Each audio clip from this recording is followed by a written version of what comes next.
Diqqat, mudhish hodisa sodir bo'ldi. Hindistonda avtobus yonib ketib, 20 kishi halok bo'ldi. Assalomu alaykum hurmatli tomoshabin, siz Guli TV va qisqa xabarlar kanalidasiz.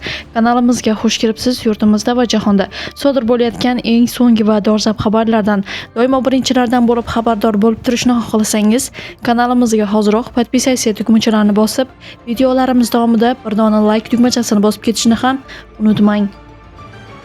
Hindistonning Rajasthan shtatida Jaysalmer Jodhpur yo'lida yo'lovchi avtobus yonib ketib, kamida 20 kishi halok bo'ldi. Yo'lga chiqqanidan ko'p o'tmay orqa qismidan tutun chiqqan va bir necha daqiqa ichida butun avtobusni olov qamrab olgan.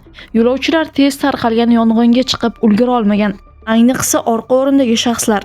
Tergovchilar hodisaga avtobusning konditsioner tizimidagi qisqa tutashuv sabab bo'lganini taxmin qilmoqda. Rajasthan bosh vaziri marhumlar oilalariga ta'ziya bildirdi va avtobuslar xavfsizligini tekshirish bo'yicha maxsus komissiya tuzishni buyurdi, deyiladi xabarda.